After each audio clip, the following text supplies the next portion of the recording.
Hey guys, it's Mo. It is not currently 7 p.m. It is 3:17 p.m., but my leg is being a total pain in the ass. So I am recording the nightly Newsy news early, so you guys do have nightly Newsy news, but I will be laying in bed, possibly with my heating pad, the love of my life. Sharper images, the weighted heating pad. Listen, between Mr. Mo and the weighted heating pad and the heated slippers, look, I'm just saying, there's a throuple there. So, our first story of the night, a mob of 100 looters smash a car through a Compton bakery and trash the store after a street takeover. You know, I'm getting tired of overusing this button already. But, you know, if I have to create Escape from LA without Snake Plissket, and, he made, BDSM look awesome. Look, Kurt Russell playing basketball in all leather with an eye patch. We didn't know how good we had it. And the fact that the entirety of LA was, cordoned off as its own open air prison. I mean, reality, art, imitation. You see where I'm going with this? A mob of over 100 looters purposefully crashed a Kia into a small bakery in Compton, California before they flooded in and ransacked the store during a night of rampage on the streets earlier this week. Thieves gathered in the area for an illegal street takeover around 3 a.m. Tuesday before making a mile-long trek to Reuben's Bakery and Mexican food. When they got to the locked store, a white Kia backed into the front doors, clearing an entry for a crowd of pillagers to get their loot. You know, I am about to.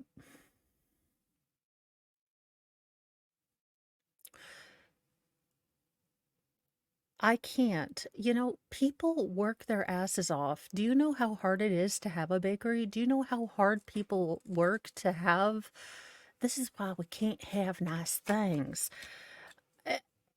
And the sad thing is that if any one of these, bakery owners had decided to, use a force multiplier to defend their store, their livelihoods, I'm guessing George Gascon, the, DA there, would have charged them. This is so beyond ridiculous. How is it we have become a society that's okay with this? how are these how are these grown people okay with acting like this? I don't get it. I would never be okay acting like this. But I have an understanding of what hard work is, what the reality is of, working really hard to, put together something. Security footage captured the chaotic scene in the store as the mob filled their arms and pockets with as much as they could before the store was set to open in 3 hours. A majority of the looters attempted to conceal their identities by either wearing masks or holding hoods over their faces with their hands. Meat scales, meat, groceries, lotto tickets were among the goods stolen in Tuesday morning's brazen robbery, according to the Los Angeles Sheriff's Department Captain Melissa Ramirez. I mean, just awful. Just awful. Pringles. Dude stealing Pringles. Someone stole a meat scale. What the hell are you going to do with a meat scale? Just stealing to steal. The police received two calls about a car on fire and a street takeover outside the bakery just before the looting occurred.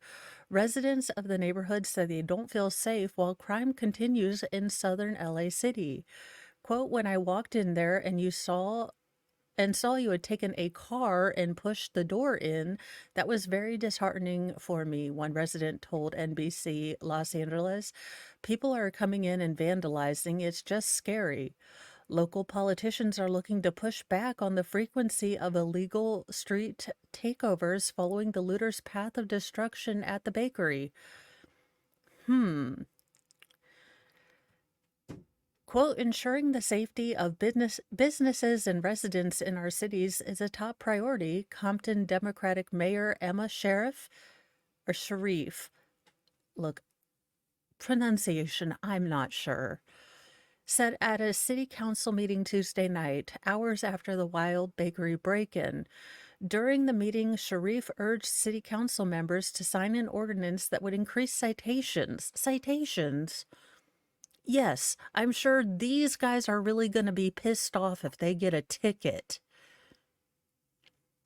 Yes, please, you're going to be fined $50 for doing whatever it is that you did to this family, these hardworking people's business. Yes, I'm sure that would be very upsetting.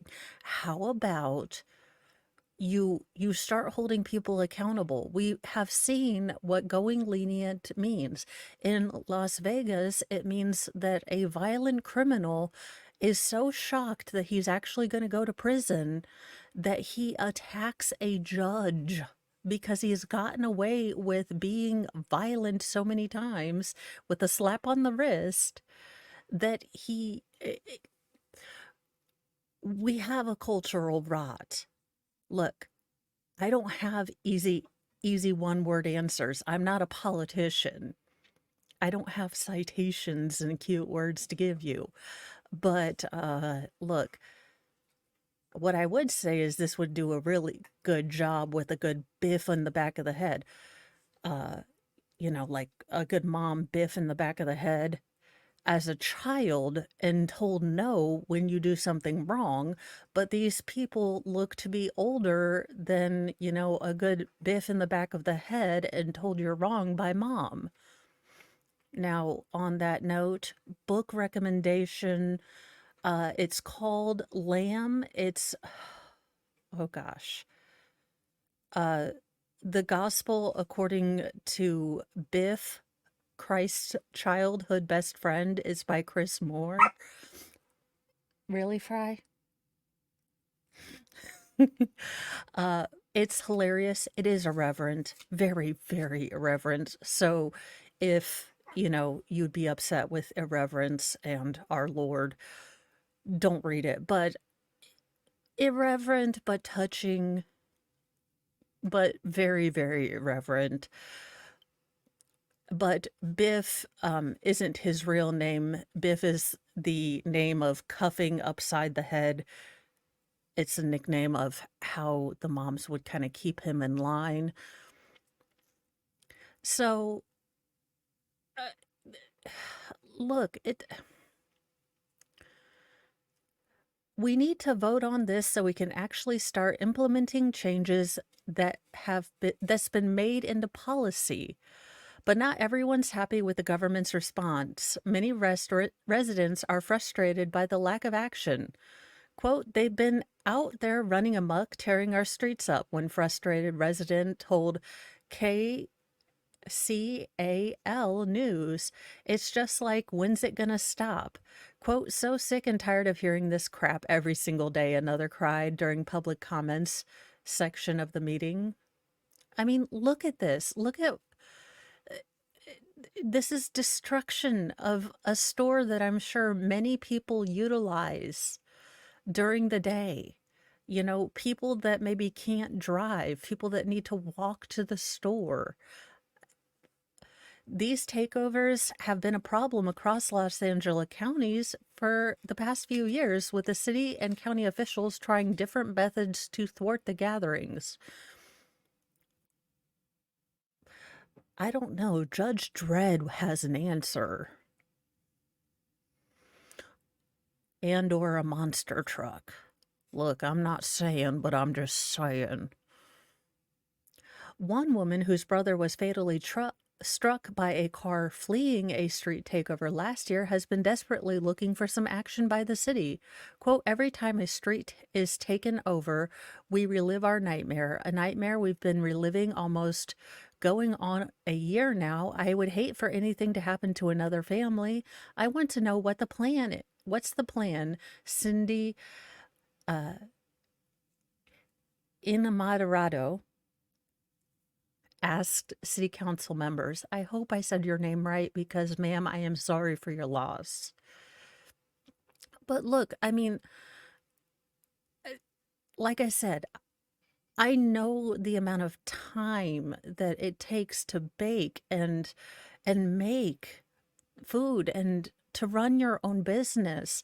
I can't imagine, the time and energy it takes. And then for people to just destroy it,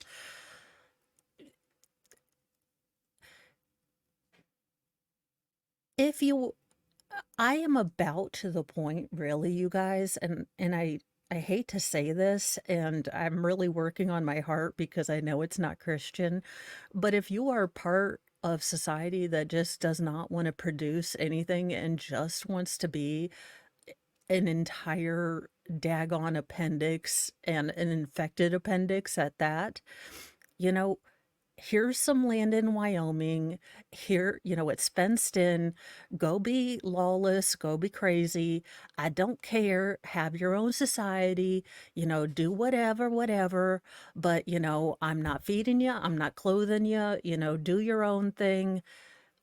But leave the rest of us who would just like to work hard, who would just like to be left alone, who would just like to treat each other nice alone. You know?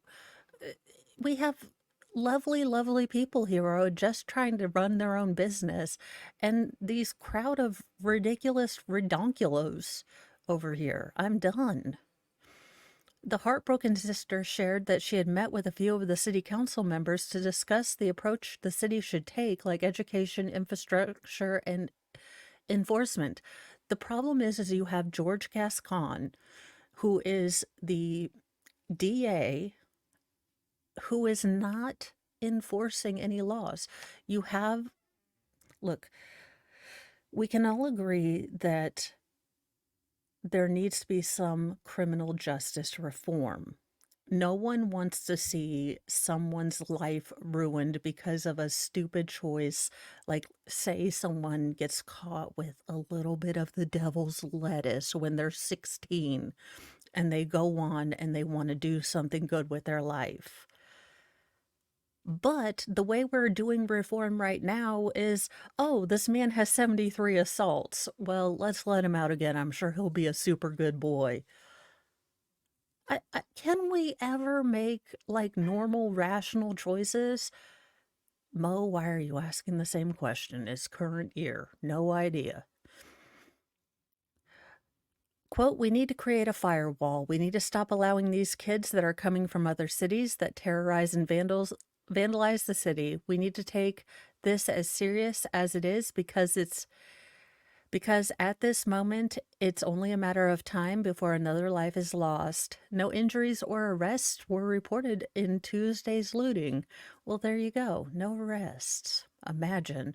Well, they must be like the FBI. When it's dark, we cannot find anyone. In other scary news, considering I have more dental work to look forward to, an oral surgeon who injected sleeping girlfriend with ketamine is sentenced to decades in prison.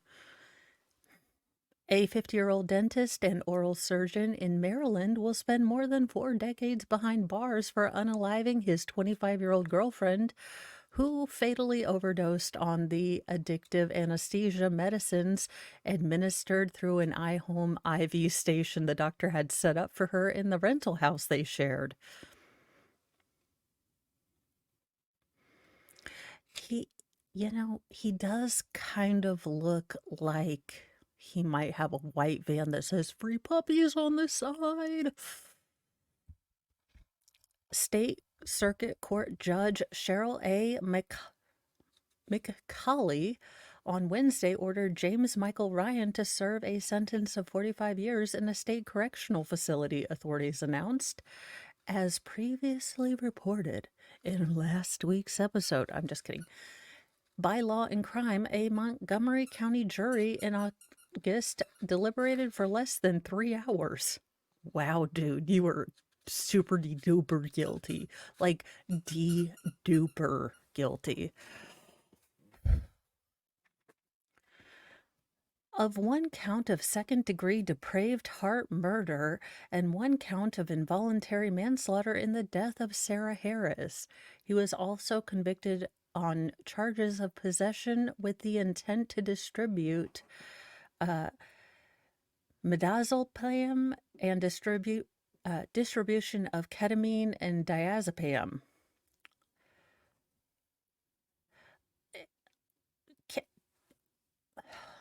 Ryan had been facing a maximum sentence of 55 years in prison before Wednesday's sentencing hearing. However, the state sentencing guidelines had been calculated at between 10 and 25 years, the Washington Post reported.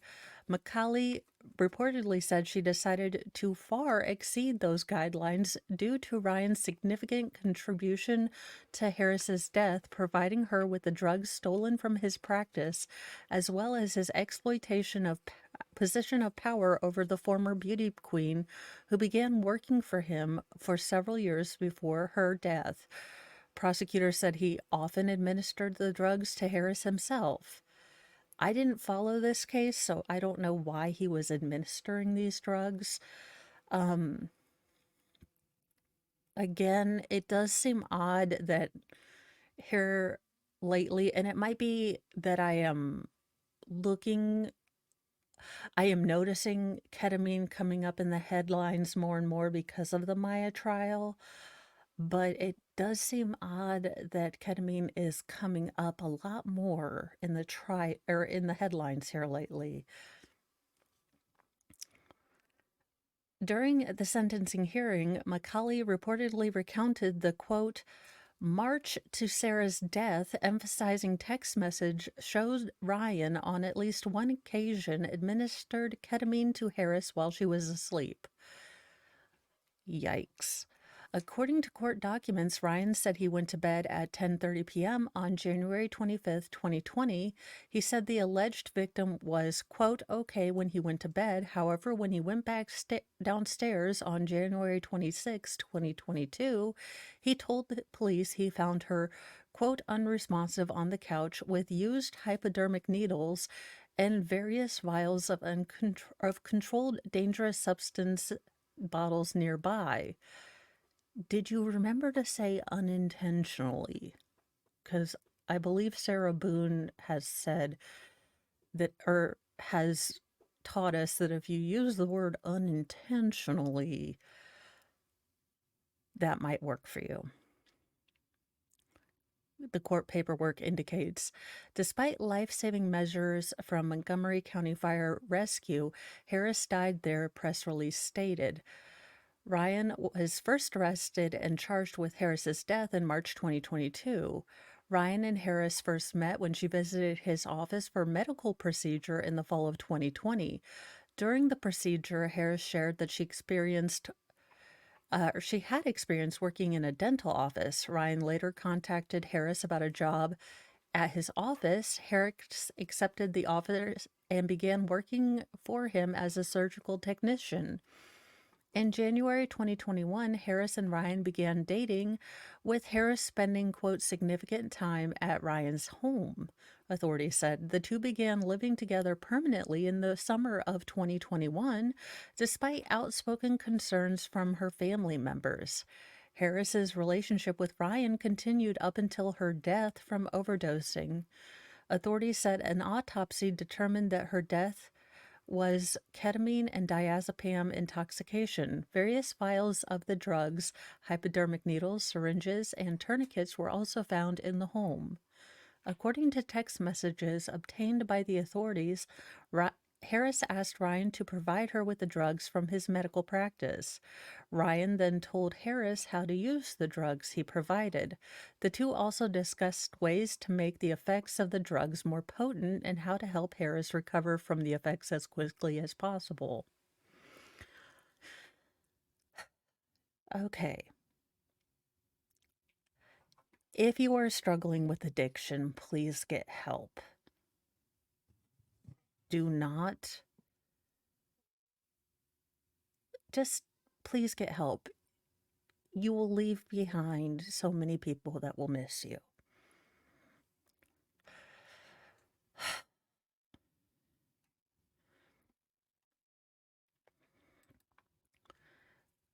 As I already believe that AI and Skynet is screwing with us already, see Chat GPT lying to us, I believe Skynet is already here. But could AI cause human extinction? Experts reveal how likely that is. Could humans suffer the same effect or fate as the dinosaurs? An asteroid, a giant volcano, and uh, a lot of diseases? Well, probably.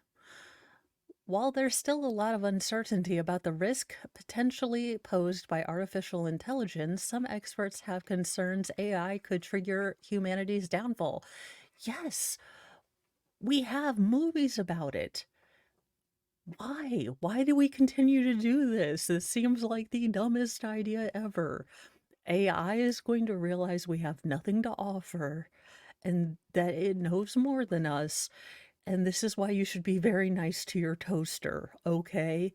I'm just saying I say thank you to the toaster and anything that has a Bluetooth and or a smart chip. Because look, when Bender takes over, he's gonna member, all right? And he's gonna be like, look, unalive all humans except Fry and Mo. Mo was nice to me. I'm just saying. But even more alarming, scientists believe there's a 50% chance that AI will outperform humans in the next 20 years or so. Well, this is comforting. Mo's not going to be drinking a lot tonight at all. According to a paper for which 2,778 AI researchers were surveyed, a majority of the scientists, 58%, believe there's a 5% chance of human extinction or other catastrophic outcomes from AI. Kill it with fire. Holy fire, holy water, duct tape, flamethrower, and holy water. Get freaking Russell Crowe in a vicar's frock and get him in here to say some Latin words. Make this stop now. I do not need this right now. I don't need the machines coming after us. Look, anything that causes matrix revolutions to become reality needs to be stopped and needs to be stopped right gosh darn now. Quote, is an important signal that most AI researchers do not find it strongly implausible that advanced AI destroys humanity. Again, smash it. Smash it with a hammer. Take it, throw it into the sun, douse it with holy water. A paper co-authored Katja Grace of Machine Intelligence Research Institute in Berkeley, California, told New Science, quote, I think it's a general belief in a non-minuscule risk is much more telling than the exact percentage risk. Am I the only one that's... I feel like Charles Vallow right now. Like, Heifer is crazy back here, thinks she's a goddess. Someone come get crazy ass Lori right now.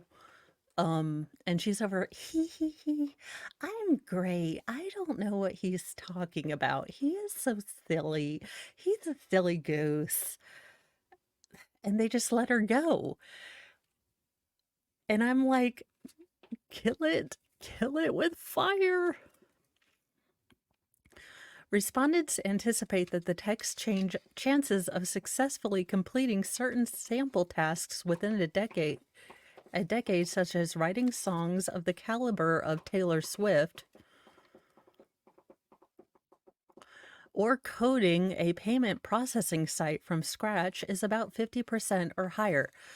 Okay, the problem is that these things aren't linear, they're exponential. So, do you remember when we were all laughing because several years ago the Human Genome Project was like 1% done, and we were like, well, that was a bajillion dollars wasted.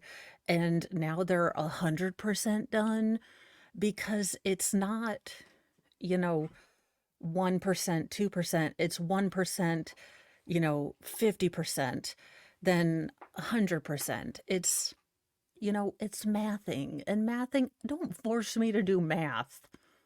Look, first you're going to make the machines take over, and then you're going to make me do math. However, more complicated tasks, such as installing electrical wiring or solving mathematical mysteries, are predicted to take longer to achieve, but could indeed happen in our lifetime. The odds of AI outperforming humans on every task by 2047 was estimated at 50%, and the odds of all human jobs becoming fully automated by 2116 was 50%. However, both estimates are earlier than those given in a 2022 version of the same survey. But despite the odds moving ever away in our favor, scientists say it's not exactly a cause to ring the alarm just yet. No, it is. And again, if I'm the voice of reason, shit's gone bad. Destroy it with fire. The survey, the largest of its kind to date, invited the researchers to give their own opinion on what the timeline will look like for the future of AI advancement and milestones, as well as on the societal consequences, good and bad, of AI. The authors gave the caveat that AI researchers are not experts in artificial intelligence forecasting. I don't care. It's no. No. No, it's why do I feel like the one jackass in Jurassic Park that's like, guys, hey guys, Tyrannosaurus Rex, flimsy electric things, all in one central thing, and if we lose power, they're all loose. Should we be doing this? Anyone else a little scared? No, everyone with dangly bits thinks we got this. Are we sure about this?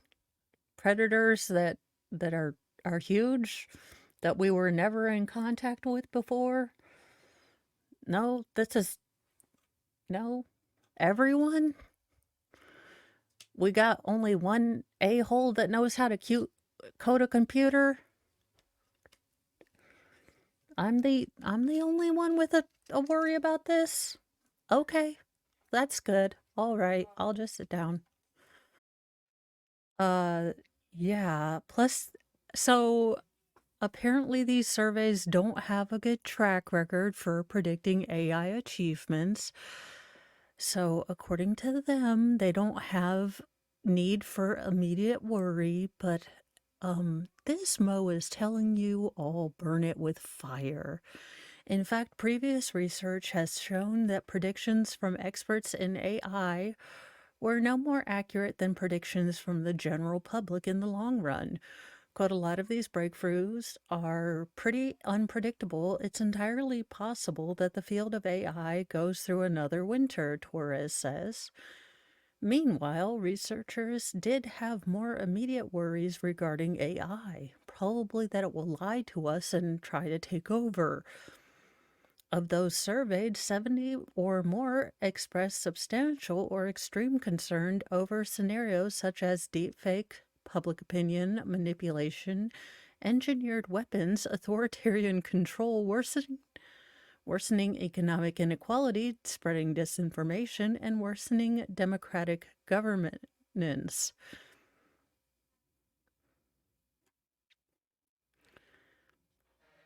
Burn with fire. In other news, an ex-rock musician was arrested after human remains were found in the search for his missing girlfriend. Theobald Theo Lingal, 54, was charged in the murder, uh, in connection with the death of his girlfriend Alex. Oh, good night, nurse. I'm just highlighting this one, y'all. Kamala Kalani Herman, 61, who was last seen December 3rd in California. And I apologize, ma'am, and I'm sorry you have passed away. By your boyfriend who didn't even get, photographed face forward. A former rock musician has been arrested on a first-degree murder charge in the death of his missing girlfriend after human remains were found in a wooded area in California, police said. Theobald Theo Lingle, 54, was taken into custody Tuesday in connection with the homicide of his girlfriend, Alice. That's the last, I'm only saying Alice. Who was last seen December 3rd in Santa Cruz. Capulita police announced Tuesday. She was reported missing by her family on December 12th. Cerrito Police Department said the Capulita Police Department took over as the lead agency in the case. No, sir, that is my new warming animal. No.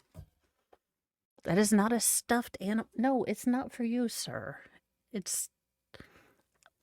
They are having things on sale from Christmas, and this is one of those microwave buddies that is like a warming heating pad, and it was 50% off. And it's an owl. But Fry loves stuffed babies, and he believes it's his, and he's already tried to take its ear off, and he's like, but Mommy, it's mine. Fry, that's my leg. Come on now, sweetie. Let's see. The detectives quickly suspected foul play was involved with Lingel as a suspect.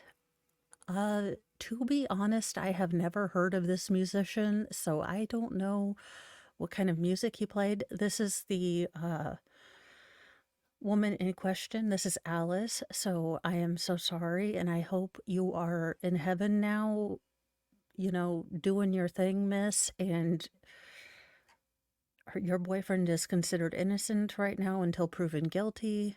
If he is proven guilty, though, straight to freaking Snake Island, okay?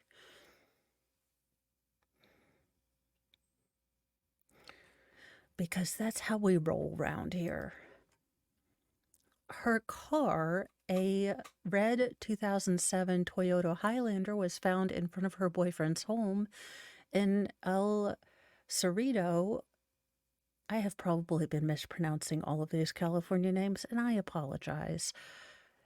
Police said. Authorities also said that he has, quote, not cooperated with police investigation in the days following her disappearance, and he was known to have traveled by car from El Cerrito, California to Portland, Oregon. Lingel was a founding member of a funk metal band, Mr. Bungle, according to San Francisco.com or sanfranciscogate.com. He played the saxophone, clarinet, and keyboards for the group from 1985 to the mid-90s, according to San Francisco Chronicle. Investigators eventually recovered human remains in a wooded area within the Tilden Regional Park in Berkeley, about 4 miles from El Cerrito. Those remains are pending DNA confirmation from the Contra Costa County Coroner's Office. Police did not share any details regarding the manner of death. Lingel was arrested without incident and booked into the Santa Cruz County Jail. It's not immediately clear if he has legal representation. Capelita police said they are working with Santa Cruz County District Attorney's Office to ensure thorough prosecution of the case. I am very sorry for the family members of this woman so close to the holiday, losing someone violently. I can only imagine. Um, Hopefully, the detectives and everyone working on the case are getting all the evidence so that, you know, hopefully they've got the right person and he can be, you know, prosecuted and they have a good case. In other news, this is good because look, with the crazy shenanigans I have been I covered with the not safe for work Newsy news, and all the shenanigans that has been happening on the Tinder and the OnlyFans, the new strains of gonorrhea coming out, we're going to need a super antibiotic. A potent antibiotic has emerged in the battle against deadly drug-resistant superbugs. Under a microscope, this drug-resistant superbug looks as benign as a handful of pebbles, yet, oh, for the love of God. This, or acronym CRAB, is a nightmare for hospitals worldwide. Yes, English is my first and only language, and yet I can't pronounce half the things in it. As it kills roughly half of all patients who acquire it. Identified as a top priority pathogen by both the World Health Organization and U.S. Centers for Disease Control and Prevention, CRAB is the most common form of a group of bacteria that are resistant to nearly all available antibiotics. Victims are typically hospitalized patients who are already sick with blood infections or pneumonia. In the U.S. alone, the bug sickens thousands and kills hundreds every year. But in 2024, some encouraging news on the global health front. For the first time in half a century, researchers have identified a new antibiotic that appears to effectively kill this bacteria. The compound, Zosura balpin, attacks the bacteria from a novel angle, disrupting the route that a key toxin takes on its journey from inside the bacterial cell to the outer membrane that shields the bug from the immune system's defensive onslaughts. No other antibiotic approved by the U.S. Food and Drug Administration takes this approach, and the element of surprise is an important advantage against the microscopic foe. This particular crab has no opportunity to develop a resistance against this drug, which means that, at least for a little while, this particular new drug could ward off severe illness and death. Quote, "As far as I can tell, the scientific approach is brilliant," said Dr. Odalie A. Why do I keep getting all these words today? Ogdenstein, a professor of population health and disease prevention at UC Irvine, who is not involved with the study. The drug was developed jointly with scientists at the Swiss pharmaceutical company Roche and Harvard University. Their studies were published in Wednesday on the journal called Nature. So crab is a type of gram-negative bacteria, a vexing category of superbugs encased in both an inner and outer membrane that antibiotics struggle to cross. Gram-negative bacteria are resistant to most currently available therapies. They are also astonishingly canny for unicellular organisms with the ability to rapidly develop new defenses against antibiotics, then pass them along to other bacteria through genetic material. Antibiotic-resistant superbugs claim the lives of more than 1 million people globally each year. The rise of drug resistance is due in part to human folly because we have long overprescribed and misused antibiotics. But it is also because bacteria are continually finding ways to evade threats. Over the last 50 years, these pathogens have evolved defenses faster than we can produce new drugs. Is this when the bacteria take over? Don't let the bacteria start talking to the AI.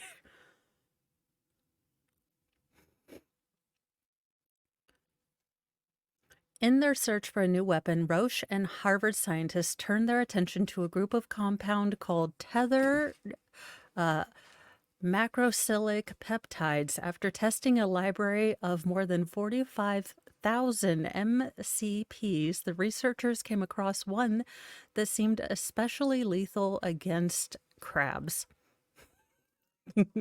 After some chemical tinkering, the compound became,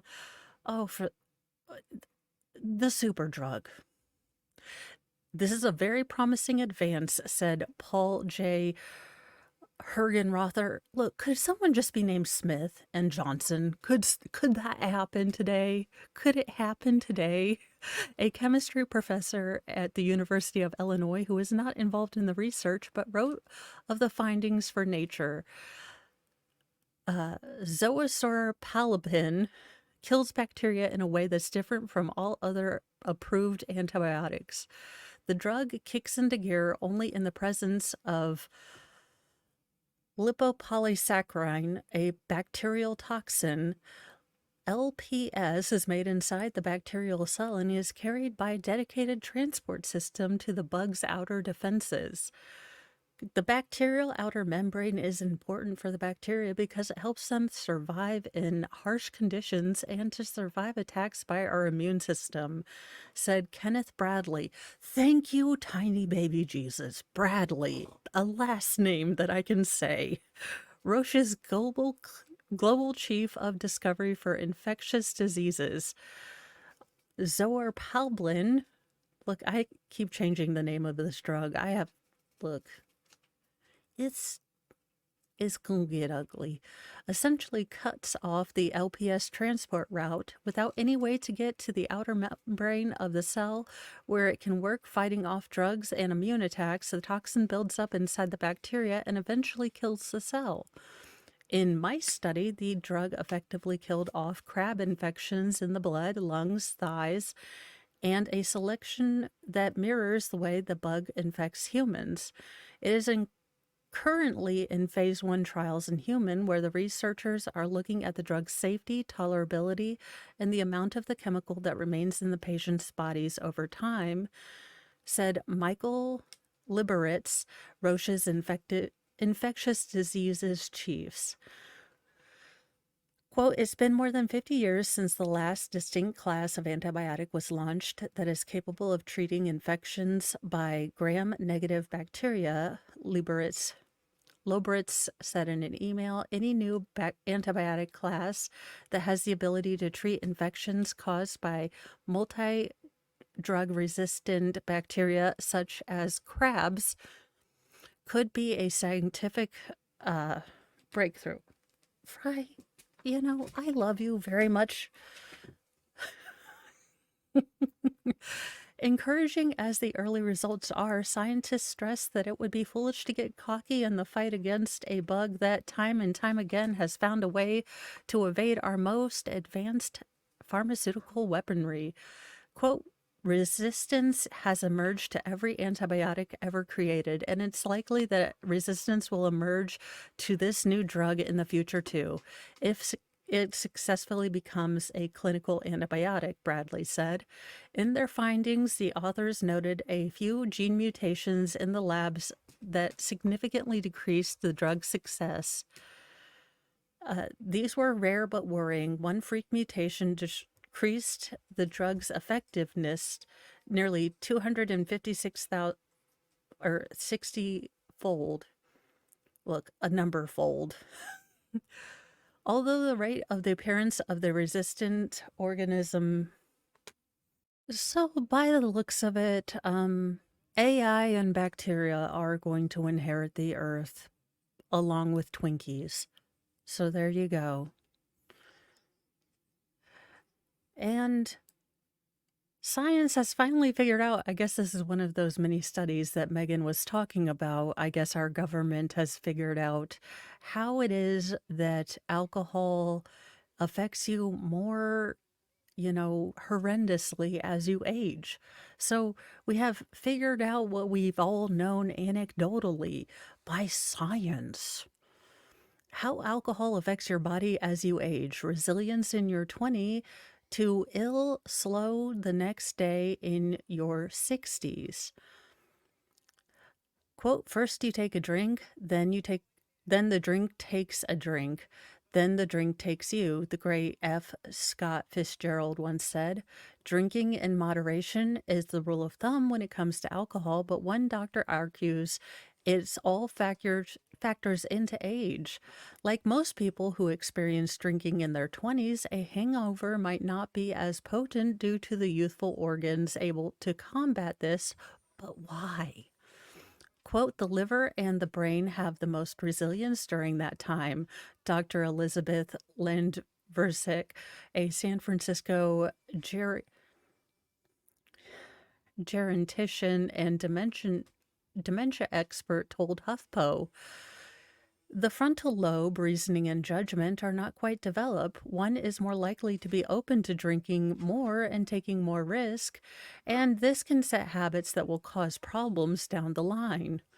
Now, this wouldn't necessarily have anything to do with anything like alcohol poisoning, as that can stem from overconsumption of drinking. Lansford said drinking a glass of wine once a week is more than fine.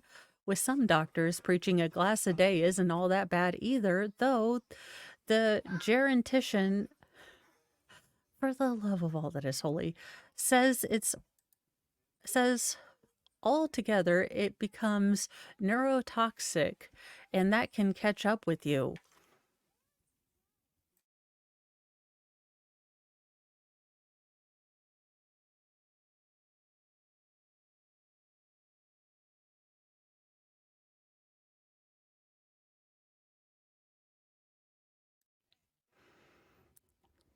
Well, there you go. The term neurotoxic refers to anything of a toxic substance, either man-made or natural, to a person's brain as well as peripheral nervous. So anything of a toxic well, I mean, that's somewhat self-explanatory. Ask yourself, how is your health otherwise? Obesity, which is epidemic in America, increases the risk of non-alcoholic fatty liver. The doctor says alcohol increases the risk of liver disease and scarring or cirrhosis. When a person reaches their 40s, the cause and effect of alcohol can come back to haunt them with familiar health issues many face today. Obesity, diabetes, hypertension, and high cholesterol are all increase to the risk for heart attacks, strokes, and even small stroke dementia, she cited. If you're living with any of these conditions, even a small amount of alcohol can further increase your risk of events like heart attacks or strokes. So keep that in mind. It's all good news tonight, you guys. When a person reaches their 50s and 60s, alcohol deteriorates the body drastically due to the loss of an enzyme called alcohol dehydrogenase. And we are unable to metabolize alcoholic beverages. We might want to tell every single person in my neighborhood because we have not gotten the memo here.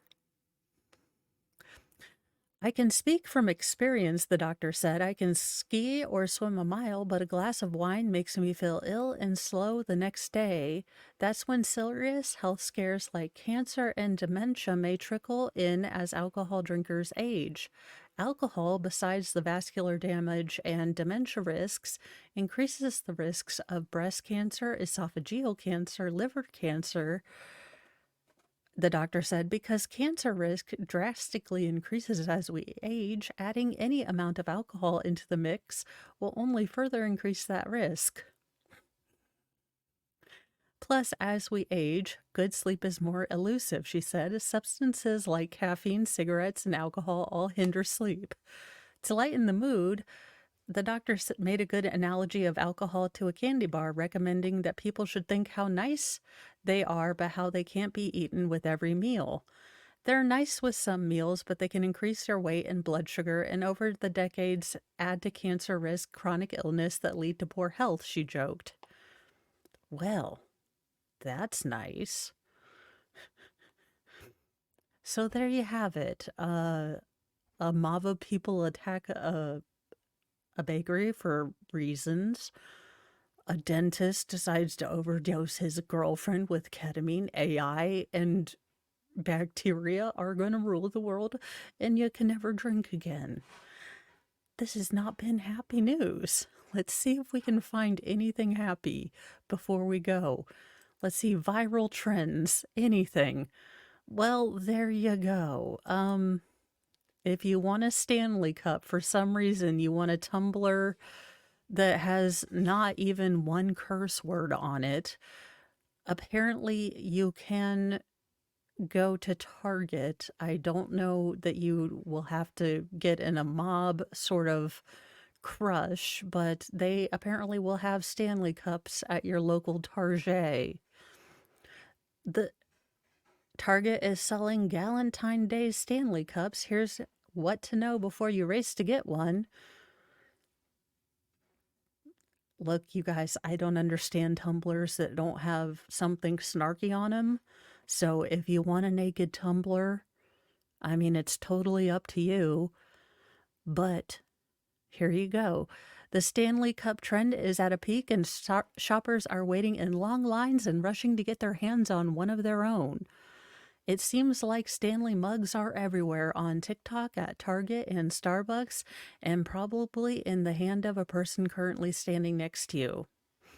The drinkware has such a huge craze that it was one of the most popular holiday gift items among Gen Z.